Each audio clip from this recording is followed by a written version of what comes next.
Appreciate the invitation. Good to see all of you. Happy to take questions along the way. Was anybody at the conference last time I presented? A few people, maybe? Man, a lot has changed. So lots to talk about. In fact, by the time, in the time since I sent in that description of who I am and what I do, half of that isn't even true anymore. So our agency's expanded. We're going to have our 4th name in the time we've had this agency since 2017 coming up soon. And I think that's just a demonstration of how dynamic things are in this space, in this cannabis marijuana space. For those of you who heard Molly speak previously, she had mentioned that her slideshow used to have a bunch of pages on laws, but that was too boring. So prepare to be bored, because I'm a policy guy, and all I talk about is policy-related stuff. Let's see if I can hit the right button here. Nope, that's not the one. There you go. When I just did a presentation at in Ann Arbor for the student cannabis group there, and when I touched a button, I shut down the whole computer system. So I just had to vamp. It's a good thing I know most of this presentation already. So as it was alluded, this is kind of an overview of what our agency does, though that is going to be modified soon. We tend to get a lot of attention for the adult use marijuana program, recreational as it's more colloquially called, but we do several things at the agency. We administer the patient and caregiver registry program. I'll get into some of the stats in a bit, but the main difference there is that is a registry program. It's been in place since 2008 by ballot initiative. That is not a regulatory program. We don't license people to grow at home for medicinal purposes. We do validate they have a qualifying condition that's certified by their physician, but we don't inspect home grows, whether by the patient or the caregiver. We register those designated caregivers as well, but we hear a lot of concerns and get a lot of complaints from local officials or citizens about people who are growing at home, but we have no regulatory authority over that. Any violations of the 2008 Act when it comes to how many plants you're growing at home or what you're doing with the product that you might produce is all a law enforcement issue. Now, the reality of that is it's not really a priority for law enforcement either.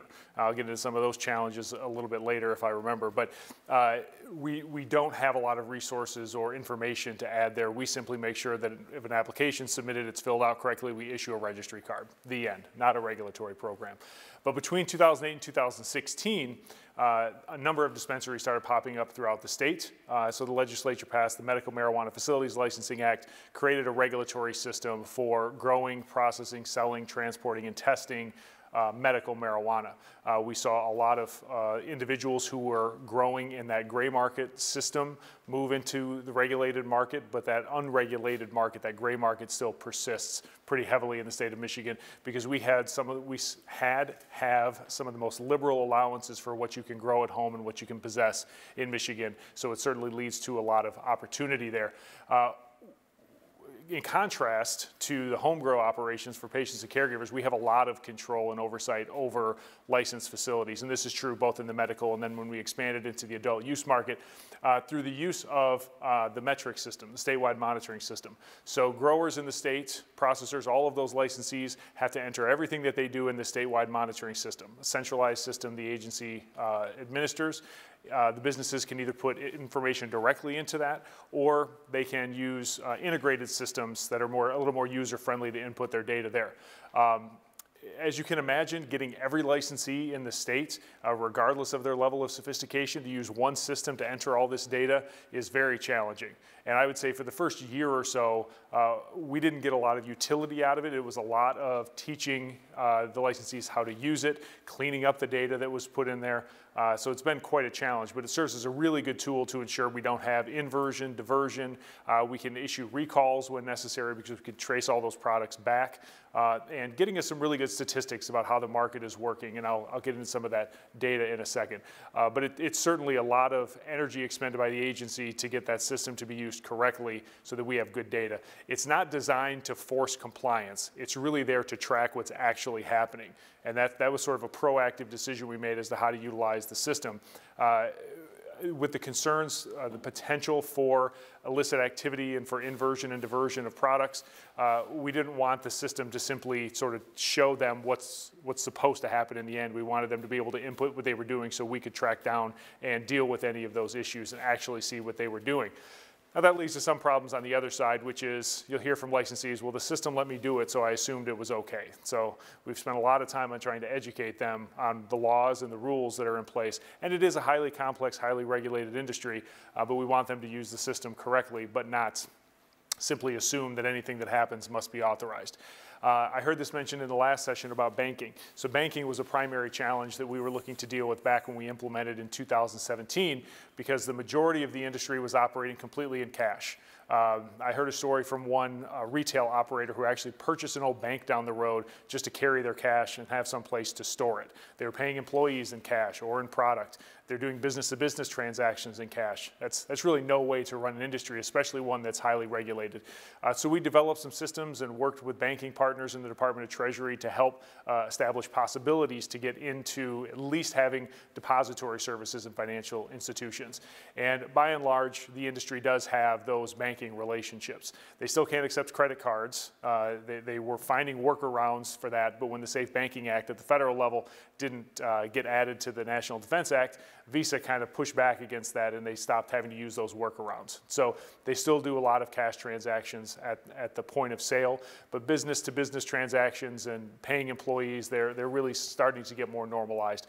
They do pay a lot of money for those banking relationships though, because the banks and credit unions, most of which, actually all of which to my knowledge are state charter banks, not federally chartered banks or credit unions, have to spend a lot of money in compliance in order to ensure that they don't get in trouble.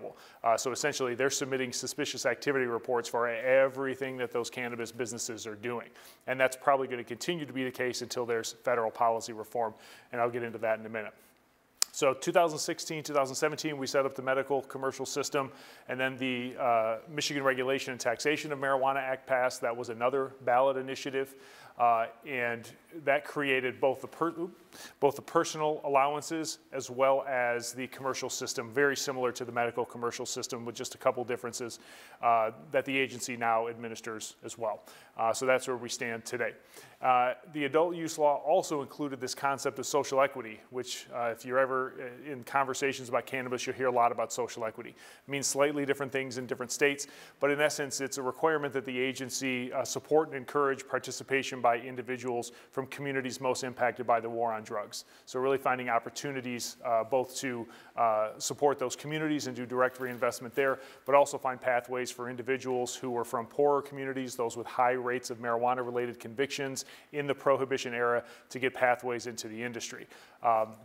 Now, one of the main challenges, we had one sentence in the ballot initiative to base this entire program on and $0. So we have to carve out from our operational budget some staffing to specifically work on that program. But they are sort of working around the clock, developing those ideas, implementing new programmatic options, working with applicants from those communities in order to help them navigate the licensing process. And I think we're making good progress. It's an uphill battle to climb. When you have a capital-intensive industry, a high level of compliance, a very complex business operation, taking individuals from poorer communities or those who may have been incarcerated for marijuana-related crimes and helping them be successful in this industry is very challenging. When I talked about banking before, depository solutions are really starting to come online, but you still can't get a loan to start a marijuana business. So you either have to have the capital yourself, you have to raise it through high wealth individuals or some of these high interest sort of personal loans. And if you don't have access to those types of resources, know those types of people, you're going to have a real rough time getting into this business. So a lot of work being done there. For the patient and caregiver registry, for the first year or so after adult use legalization, the one question I got is, do we still do this, and if so, why? As you'll see there, we still have 231,000 registered patients in the state of Michigan.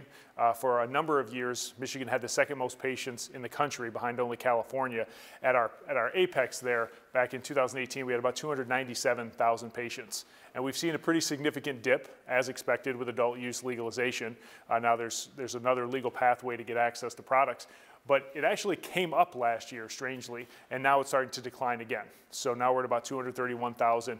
Expect it to continue to drop as more and more adult use establishments come online. And we have 27,000 caregivers as well. We use an online application process by and large. That was something we implemented. It allows patients to get a temporary registry card almost in real time. If their application passes some of the system edits, we don't even have to handle it, and they can get that automated email that lets them access the provisioning centers that we license, and then they get the card in the mail. We also just tied into the Secretary of State, so if you're a medical card holder, your driver's license or state ID photo will show up on the card. And we've been working on that for for about 5 years now, so finally got that done. Some people don't like it. Who knew? All of a sudden, we finally got that done, really proud of ourselves, and then people got mad because their picture showed up on the card. So, yeah, you can't win for losing. I used to be a manager of Secretary of State branches, so I know most people are not thrilled with their driver's license picture. So the only tip I can give you is if you ever go to the Secretary of State to get an ID, they're going to take your picture. People get real surprised when they just lost their old ID. They're going to take your picture again. Just smile and make the best of it. It's a small picture. You'll be fine. So on the commercial licensing side, you can see some of the licensing numbers there. We are fine.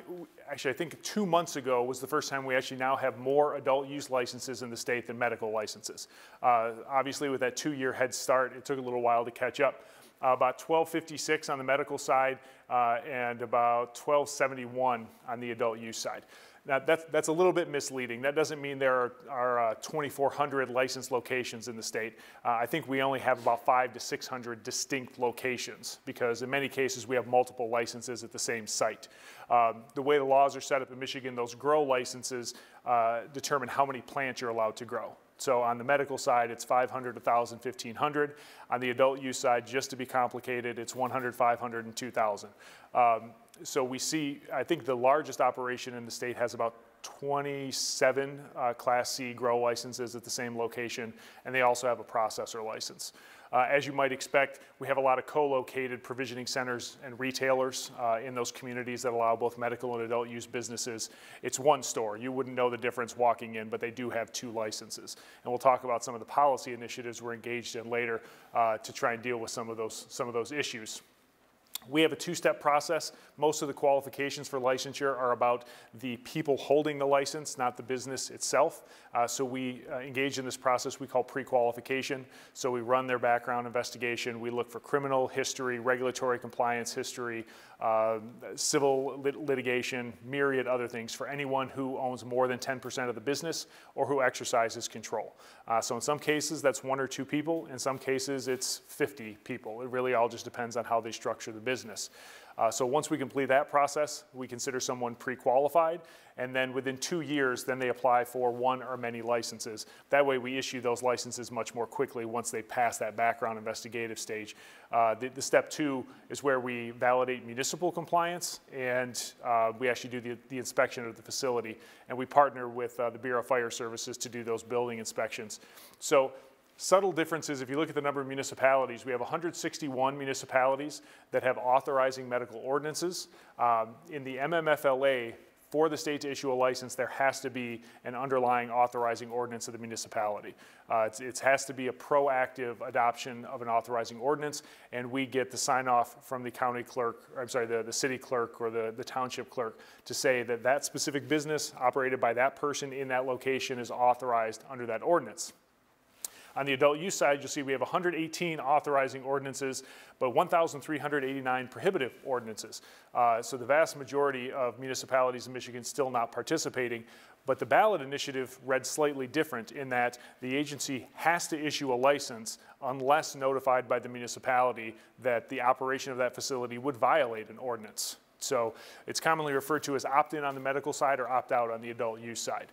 Now, in most cases, I don't think we've issued but maybe a couple licenses based on the absence of an ordinance. In most cases, as the numbers will bear, municipalities quickly adopted prohibitive ordinances just to make sure the businesses didn't pop up before they had a chance to consider if they wanted them, how many, where they should be zoned, et cetera, et cetera. So we see a lot of challenges in adopting ordinances initially, not just the politics of in or out when it comes to marijuana, which is still kind of a politically divisive issue at the local level, but also where do they go? Most grow operations have to be in areas that are zoned agricultural or industrial under the MMFLA.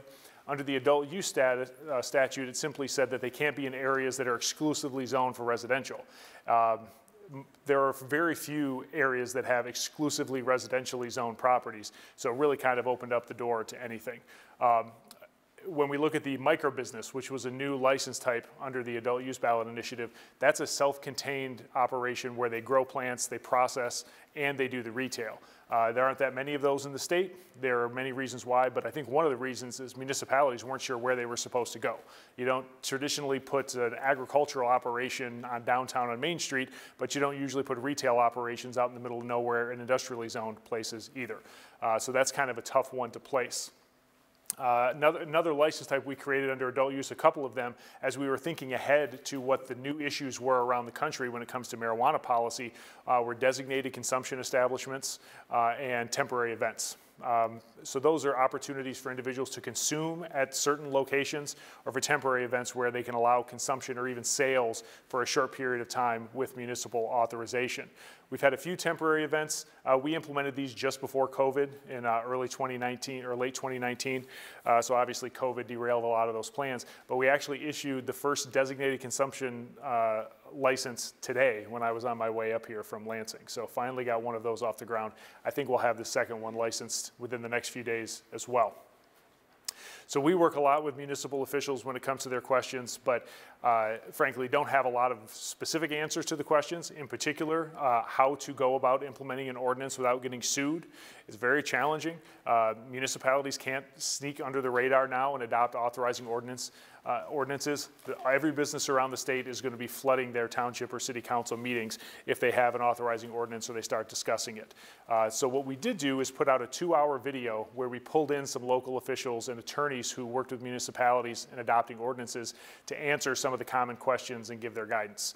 So if any of your municipalities where you're from start talking about that and aren't sure what to do, they can reach out to the Townships Association or the Municipal League, but I encourage them to watch that video too, because they're going to talk about how to integrate social equity, best practices for avoiding lawsuits, and some of the other common elements of municipal ordinances in this space that have worked or have not been as successful as those municipal officials would have liked.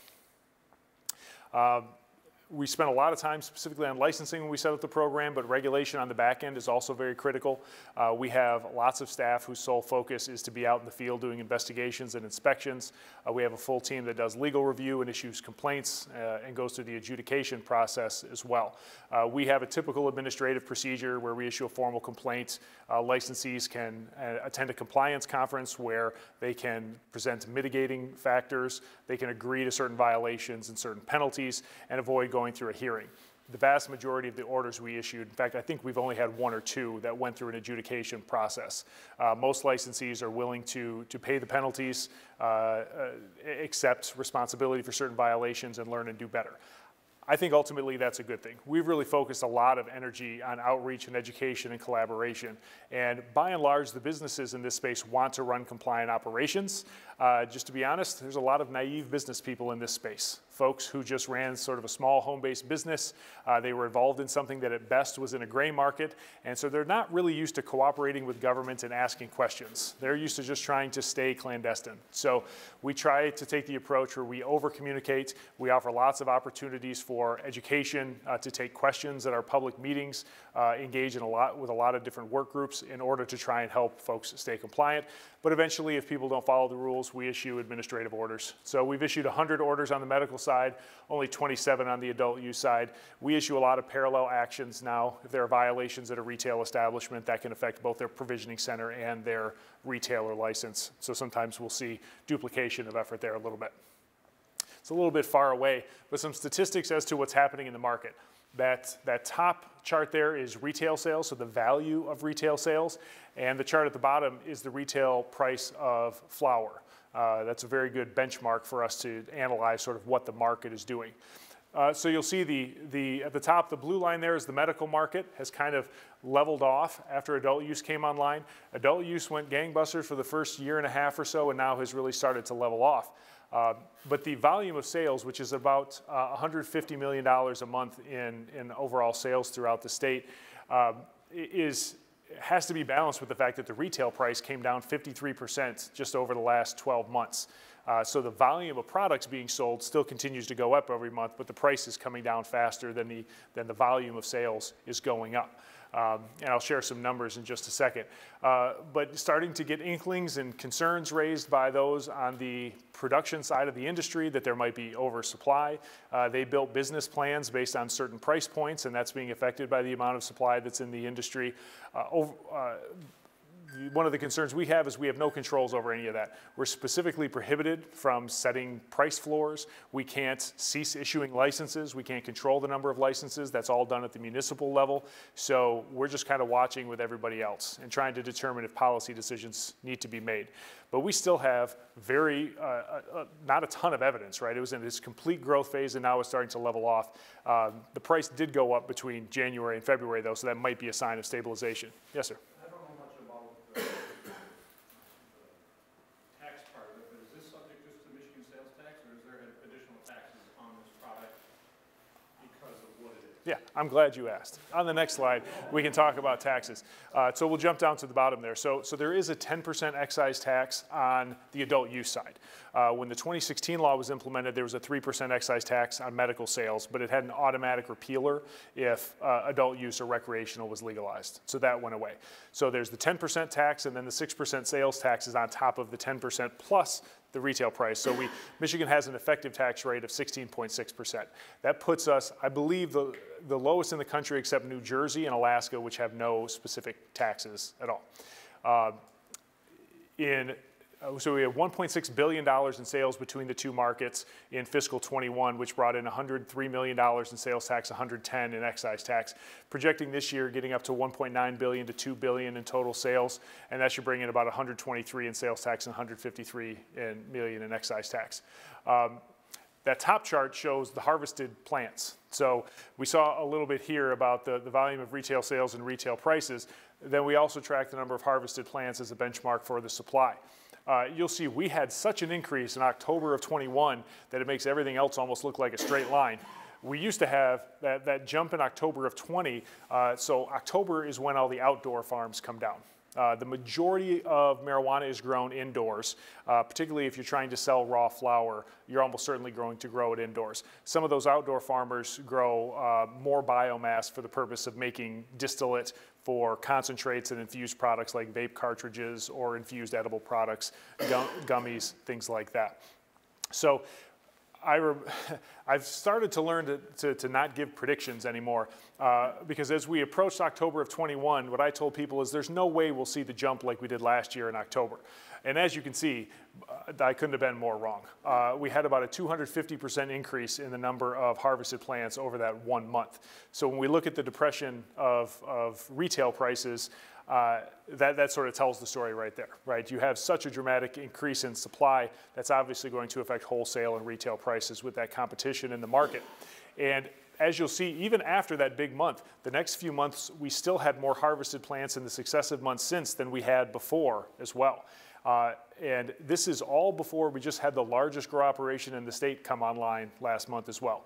So I hear from one side that industry is concerned about oversaturation on the supply side, that action needs to be taken at the policy level to do something about that, but we still have more and more people investing in the supply side as well. So these are interesting market factors. I don't think anyone has the right answer. So we're all just sort of along for the ride and trying to decide as best we can, trying not to overreact based on a few months worth of data. But it's certainly interesting that we see that amount of harvest coming through. And then that current employment, I just found out, we had a problem with our report, so it's not quite that high. Looking at external data, we have about 31,000 jobs within the cannabis sector in Michigan, and those are people who work directly in the cannabis industry, not including ancillary other types of businesses. And the data I was reading is that's second in the state in terms of the number of jobs, only to the restaurant industry. So lots of jobs in the cannabis space now. We do have some seasonal workers, a lot of part-time workers, but there are a lot of good jobs, particularly in the supply side, at the grow operations and the processing operations and at the labs. And we'll talk about some skilled workforce training in just a second as well. So let's get to the policy stuff. That's more exciting than numbers, right? Hooray for policy. So on the federal policy front, this is something that was stagnant for several years now. I mean, several years, since what, 1929 or so. But we're starting to see more movement. We're starting to see competing bills introduced. So the the first step that we took as regulators across the country was to start collaborating in this space. Because if you are appointed by the governor to handle marijuana regulation, there is no one in your state you can turn to ask questions. No one's done it before. There's really no insights that can be gained within the state. Although we did try to collaborate as much as we could with all the stakeholders to learn about these various perspectives. But I would reach out to my counterparts in Colorado and Washington and Oregon to ask what happened there. And like I mentioned before with new concepts like designated consumption and temporary events, was that when we implemented as a state in 2018, 2019, we were dealing with all the same issues that Colorado faced in 2010 to 2012, while also dealing with all the issues Colorado was facing in 2019, 2020. So we're trying to stay ahead of policy now. As was stated earlier in our mission, we are trying to establish this in such a way that we're a model for how other states can do it. And now as we start to see the evolution of federal policy, really a model for how the federal government can do it as well. So through this organization we founded called the Cannabis Regulators Association, I'm actually the current sitting president. Molly participates on the cannabinoid hemp subcommittee as well. So we do a lot of work through subcommittees in developing policy ideas, analyzing things that are happening in states, and trying to have an influence on federal policy as well. We don't advocate for any specific form of federal policy reform, just trying to have a seat at the table so that federal regulatory agencies and federal policymakers can understand what has happened at the state level and understand how federal policy might either be a good complement or supplement to state regulatory programs and state industries, or could potentially be disruptive to the point of being extremely challenging for businesses that are operating at state-by-state levels. So some of those federal policy initiatives, there's the Marijuana Opportunity Reinvestment and Expungement Act. It's commonly referred to as the MORE Act. That actually passed the House last legislative session and has been discussed again, but that's a House-driven proposal. The Cannabis Administration and Opportunity Act, which actually hasn't been introduced yet, but there's a discussion draft. This is sponsored by Senators Schumer, Wyden, and Booker. This is like, both of those bills are sort of holistic reform in cannabis all at once, as is the States Reform Act, which was kind of like the Republican response to the Democratic senators' concept of the CAOA. So the States Reform Act is one that is sort of more widely supported by existing industry, particularly those businesses that are referred to as multi-state operators, so those that have a footprint sort of across the country. So we look at the similarities and differences between these acts, and eventually I think as federal policy reform evolves, there'll be some combination, some compromise between a lot of the ideas in this space when it actually comes to trying to move things forward. And then we have a bill like the Secure and Fair Enforcement Act, which is a banking bill. This would allow, this would remove restrictions from financial institutions for doing business with the cannabis industry.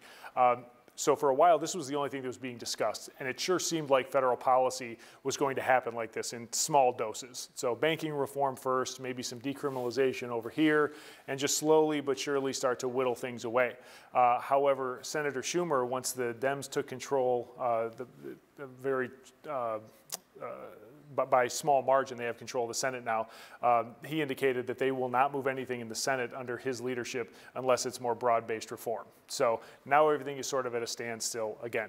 I think President Biden has been pretty clear in his history. He is not pro-cannabis by any stretch of the imagination. So it's really hard to tell. I get asked all the time, when is federal policy reform going to happen? I don't have really any idea, but we want to continue to be advocating for the needs of state regulatory agencies and state markets when it comes to federal policy reform. So we have standing meetings with the FDA and the TTB. We've met with the Office of National Drug Control Policy in order just to help them understand what's happening in states.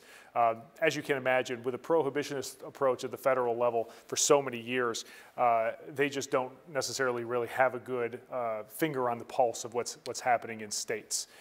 There's also a research bill that was introduced. If there's anything that we talk about at the state by state or through CANRA, it's the need for more data to inform policymaking. There really is not a good amount of data out there. We've had productive discussions with NIH. They seem open to the concept of doing more research, but the DEA really has to shift how it approaches things. Any research institute that wants to do research on marijuana has to get it from the University of Mississippi. That's really the only approved location in the whole country to get marijuana. So for example, our state is giving out $20 million in funding over 2 years to colleges and universities and nonprofits that are doing research in the use of cannabis to treat veterans and prevent veteran suicide. Well, that really is challenging if the work you're doing requires you to use cannabis that is nothing close to what veterans are actually going to be using when they buy products from stores. So obviously closing the loop on that and opening the door for more research across the board would be very beneficial. When we were setting up testing standards in this industry, and we have very strict testing standards in Michigan, trying to think ahead to what we think national standards might look like when eventually FDA and USP get involved in cannabis, is very hard because these tests for heavy metals and microbials and residual solvents, all of those things that we test for on the various types of products, there's no cannabis matrices on which to base the tests that they're doing. So the labs are sort of forced to validate tests on their own. That leads to interesting competition in the lab space because those are all private businesses and participants in the market. So you end up with this sort of race to the bottom. Labs sort of feel compelled to have passing results as much as possible because it impacts their bottom line. But without any reliable federal standards, we're sort of left to our own devices to figure out how to validate those tests. And then it's very challenging for us to hold labs accountable if they're not adhering to their own validation standards. And the standards we end up incorporating often end up being from analogous types of materials or analogous industries versus something that was specifically thought of as it relates to marijuana or cannabis.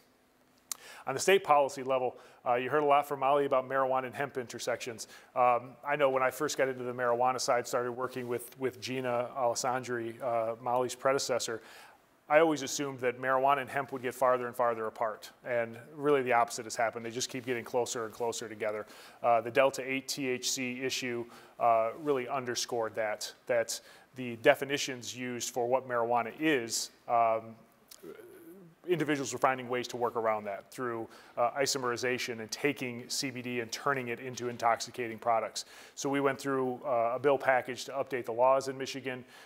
So now we have a more inclusive definition of what is marijuana in order to try and capture all of those cannabinoids that might have intoxicating effects, and giving the agency the authority to set limits on the amount of THC that can be in non-marijuana products before it triggers marijuana.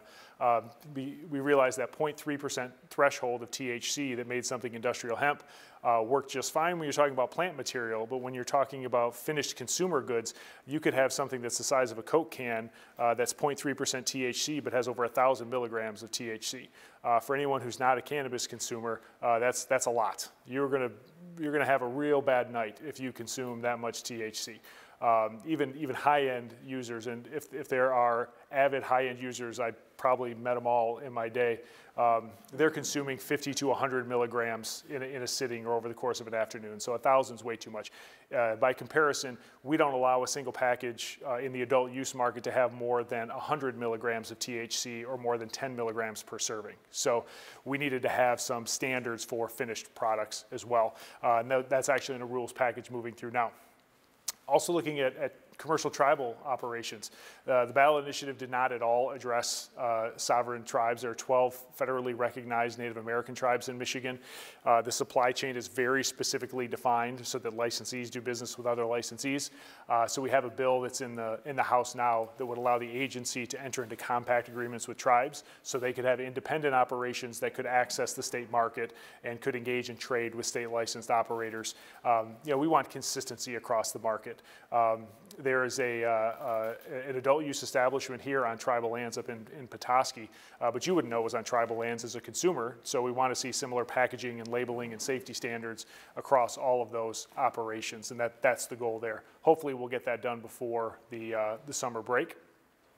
Looking at plant and consumer waste, a lot of the regulations that end up in place around the country are sort of focused on law enforcement concerns about diversion of product. I can remember attending a conference out in Colorado early in my career in this space, and law enforcement talking about the concerns that people were going to go dumpster diving and steal all of the waste plant material in order to, try and get high off of it. Now that we have a little better knowledge, we know no one's going to do that, or even if they did, you're not going to get high from smoking the fan leaves or the stems or the stalks.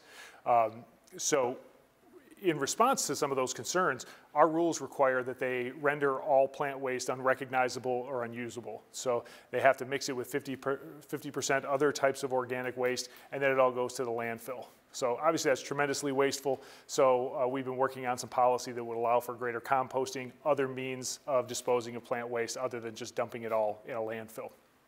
And consumer waste as well. Because of the high standards for the packaging, a lot of it has to be opaque. The edible products have to be in resealable, what's the word I'm looking for? Hard for children to open. There's a better term for that. Child resistant, there you go. So we adopt the federal standards for child resistant packaging, but what that leads to is a lot of single-use plastics, a lot of things being thrown away in that space, so we're trying to look more at how those things can be recycled. Also looking at those little vape pens as well, what happens with those batteries and those containers as well. So a lot of waste being created in this new industry that we're trying to address. And then regulated market consolidation. So as I said, the adult use market in terms of the number of licensees has now surpassed the number of licensees on the medical side. Over the last several months, we've seen a net loss in the number of medical licensees. And our rule set, so our administrative policy, already looks at this as sort of a single market anyway. We just have one set of rules that apply to both facilities, but we have two different statutes. So if you want to be able to sell to medical patients and to adult use consumers, you have two licenses at one place to do one thing. The supply chain, you're growing plants, you're processing plant material, you're running tests, you're transporting. It really doesn't matter whether that's in the medical or the adult use space. We have sort of these arbitrary boundaries. And the concern I have is that as businesses are inevitably investing more in the adult use space, patients will get left behind. Businesses aren't going to make those patient-centric medical products, and patients are not going to be able to be exempted from the excise tax as well. So we can do some of that by consolidating the framework into one law, but that's quite an undertaking. Because we have two ballot initiatives and the adult use law is a ballot initiative, it takes a 3/4 vote in the House and Senate to move any bills. For any of you who know how Michigan politics works, that type of consensus is very rare. So I worked on that in 2020, almost got it over the finish line, and then just didn't quite make it through the lame duck session. So we'll probably revisit that. In my mind, it's going to happen anyway, right? The industry is going to move to be all adult use businesses, so we're going to be left trying to administer a law that really no one's using anymore. Those businesses that are stuck on that side are going to lose access to the supply chain because no one's going to be making products to supply that market. So trying to keep policy ahead of those shifts in the market. Pending legislation. As I mentioned, we get a lot of concerns from municipalities or from citizens about home grow operations. There is a package of bills that's been introduced by one of the large industry associations to revamp that, reduce the number of plants that can be grown by caregivers, give them a pathway to get into the regulated space and supply some of the businesses.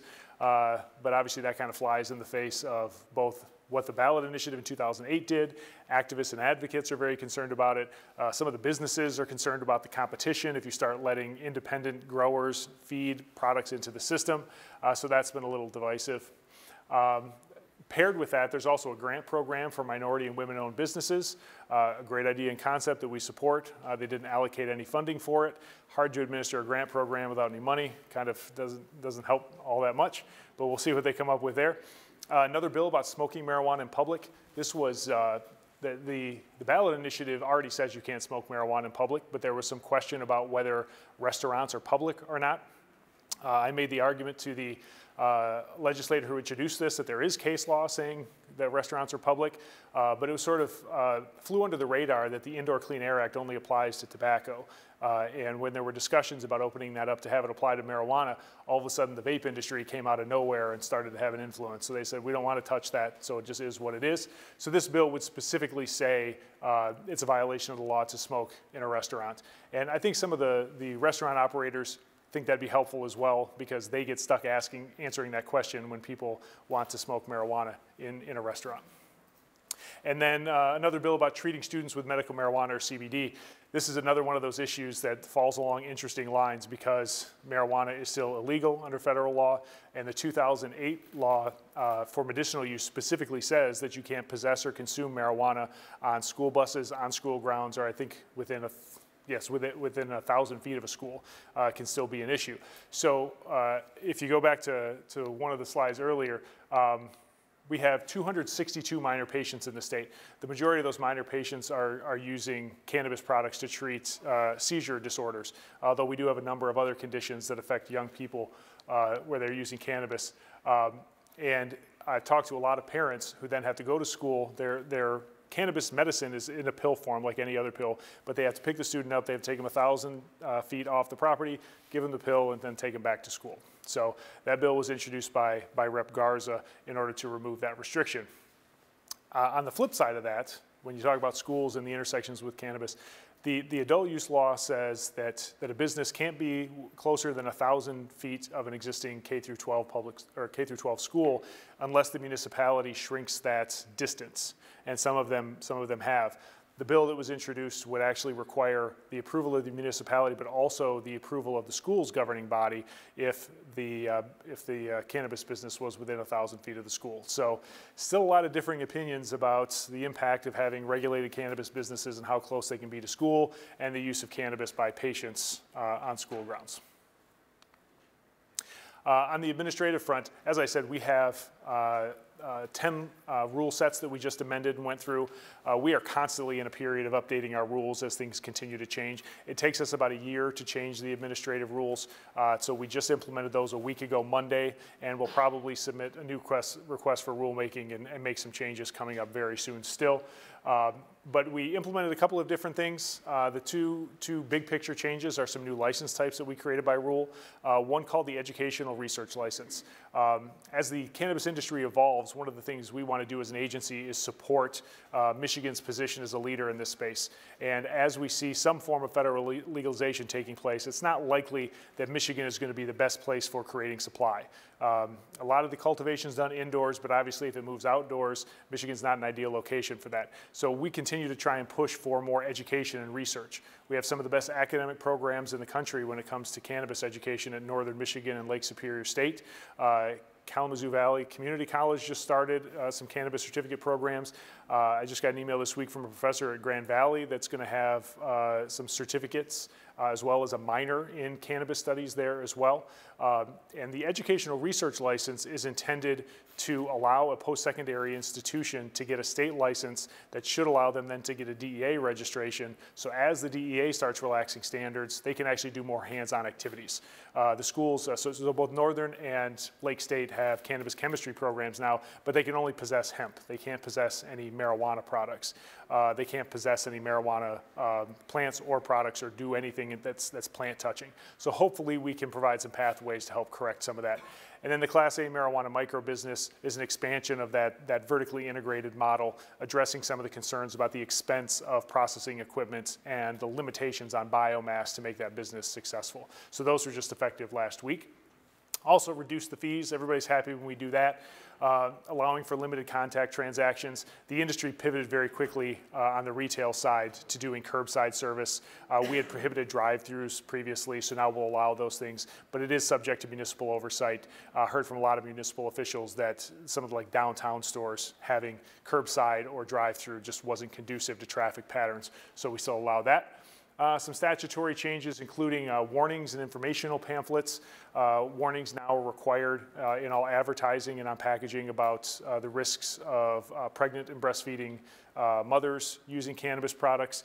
And we also put together some information that has to be on display at all retail facilities regarding cannabis use. And then a process for excluding employees as well, which is just an administrative appeal process. Okay, I'll talk fast. Stakeholder engagement, I do things like this. We also have several stakeholder work groups, whether ad hoc or standing. A lot of these have been in place for quite a while. Sustainability is the latest concept we're approaching. We have a work group now that's looking on energy usage in the cannabis industry. It's a very energy intensive industry, so we're trying to develop opportunities for education or policy changes that might deal with the amount of energy being used by grow facilities particularly. And then we're also going to look at other types of environmental impacts, air quality, water quality, and the like, working with our partners at the Department of Environment, Great Lakes and Energy to help develop some standards and look at those issues. There you go. That's us again. This will be the last time I get to use this slide because our name's changing on 4/13, so we'll call it cannabis moving forward. But feel free to check us out at michigan.gov/MRA. Molly alluded to the fact that we actually have a nice interactive map on our website so you can see where all the licensed facilities are in Michigan. That's much easier to use than a license search by name, to be honest. Follow my socials. I try and post funny, witty things on Twitter from time to time, but also keep it informative. So I appreciate your support there. The more followers I get, the more important I feel. So feel free to get out there.